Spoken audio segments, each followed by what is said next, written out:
안녕하세요. 강남 허준 박용환 원장입니다. 오늘 많은 분들이 고민하고 계실 건데요. 특히 여성분들이 많은 고민이 있으실 건데 수족냉증, 즉 손발이 차가워서 우리가 고민인 분들이 많으시죠. 수족냉증은 말초혈액순환 장애입니다. 말초혈관들이 잘 끝까지 우리 몸의 손끝, 발끝, 머리끝, 피부까지 잘 가야지 우리 몸의 온몸의 순환이 잘 되어서 따뜻하게 되는데 말초혈액순환에 장애가 일어나게 되면 이 손끝, 발끝까지 혈액들이 충분히 가지 못하게 되어서 손가락이 자꾸 차지고 발이 차지면서 우리 몸에서 체온이 떨어지게 되면 면역이 떨어져요. 수족냉증이 있으면 뭔가 몸이 나쁘다, 면역력이 나쁘다라는 신호가 되기 때문에 이것을 꼭 고쳐야 되겠죠. 물론 운동을 하면 더 좋겠지만 혈자리 중에서 우리가 평소에 앉아 있으면서 아니면 뭔가를 보면서 간단하게 할 수 있는 혈자리 몇 가지를 알려드리면 여러분들께 도움이 될 것 같습니다. 꼭 집중해 주십시오.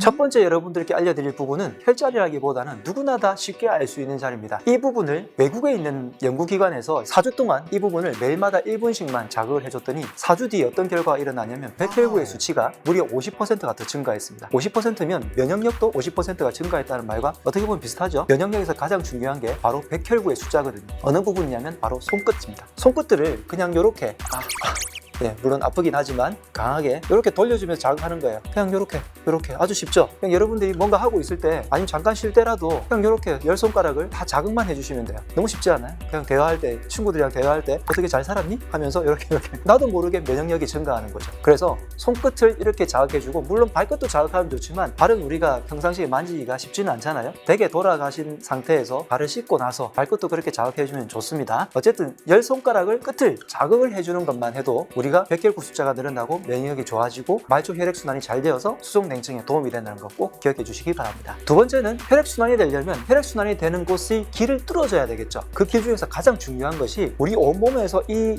근육들은 굉장히 큰데 손끝까지 가려면 한 부분을 통과해야 됩니다. 어느 부분이냐면 바로 목인데요. 손목과 발목이 있어요. 이 부분들은 아주 큰 부분에서 다른 큰 부분을 옮겨가기 위해서 아주 좁은 길목을 지나답니다. 그래서 이 좁은 길목에서 순환을 방해하는 요소들이 많이 생기게 되어 있습니다. 그래서 이 부분들을 항상 우리가 편안하게 풀어주기 위해서 바로 이렇게 그냥 쓱쓱쓱쓱 문질러 주시기만 해도 돼요. 아주 강하게 잡지 않고요. 마찰이 일어날 정도로만 이렇게 발목도 쓱쓱쓱쓱 이렇게 돌려서 만져주기만 하셔도 우리가 혈액들이 손끝까지 가려고 싶을 때 이 부분에서 정체가 일어납니다. 그래서 자꾸 혈액순환이 안 되기 때문에 손목과 발목 이 부분들을 만져주고 풀어주는 것만 해도 혈액순환이 훨씬 더 좋게 되게 되어 있습니다. 혈액순환에 좋은 방법, 아주 간단한 방법으로 알려드리고 있는데요. 세 번째 알려드릴 파트는 바로 림프절들이에요. 우리가 혈액순환이라고 할 때 사실 혈관들을 만지거나 우리가 어떻게 하기 쉽지 않잖아요. 근데 실제로 우리가 마사지처럼 아주 쉽게 자극을 할 수 있는 부분이 바로 림프 부분들입니다. 림프들은 대부분 정맥순환과 같이 움직이기 때문에 혈액순환에서 굉장히 중요한 역할을 담당을 하고 있고, 림프를 통해서 해독작용도 일어나기 때문에 림프가 활성화되면 붓기도 잘 빠지고 혈액순환에도 도움이 되는 여러 가지 좋은 작용이 있습니다. 그 중에서 아주 중요한 두 가지 부분이 있는데, 우리 몸의 숱한 림프들 중에서 가장 큰 부분이 바로 겨드랑이 사이랑 서해부라고 부르는 사타구니에 있어요. 이 림프절들을 쉽게 자극하기 위해서 이런 조그만 공, 테니스공, 야구공, 혹은 이렇게 요즘은 운동하기 좋게 나온 볼들이 있으니까 이런 볼들을 활용하게 되면 훨씬 더 쉽게 할 수 있습니다. 겨드랑이 사이에 이렇게 끼워요. 그냥 깊숙하게 끼웁니다. 그 상태에서 팔을 이렇게 접어주기만 하면 됩니다. 너무 쉽지 않습니까? 그래서 팔을 접고요. 살짝만 안으로 당기기만 해도 이렇게 통증이 살짝 느껴지면서 이 부분이 활성화됩니다. 10초 정도만 있으면 충분해요. 우리가 손으로도 할 수 있는데요. 주먹을 끼우거나 손바닥을 이렇게 깊숙하게 집어넣고 안쪽으로 마셔도 되는데, 내 손으로 느낄 때는 느낌이 있습니다. 어떤 느낌이냐면 손을 집어넣고요. 접었을 때 조금 있으면 여기에서 두근 하는 심장 뛰는 박동이 손끝에 느껴지거든요. 그렇게 되면 림프가 활성화된 겁니다. 예민하신 분들은 자기 스스로 느낄 수 있거든요.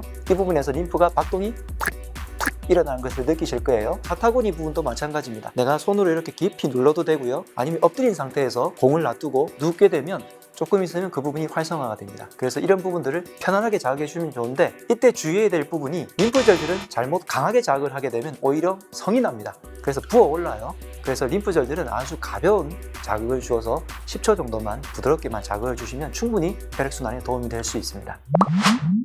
처음에 말씀드렸던 것처럼 체온이 떨어지는 것만큼 면역력도 함께 떨어집니다. 체온이 높이려면 혈액순환이 잘 돼야 되고, 혈액순환도에서 가장 중요한 부분이 말초의 혈액순환이 되는 부분입니다.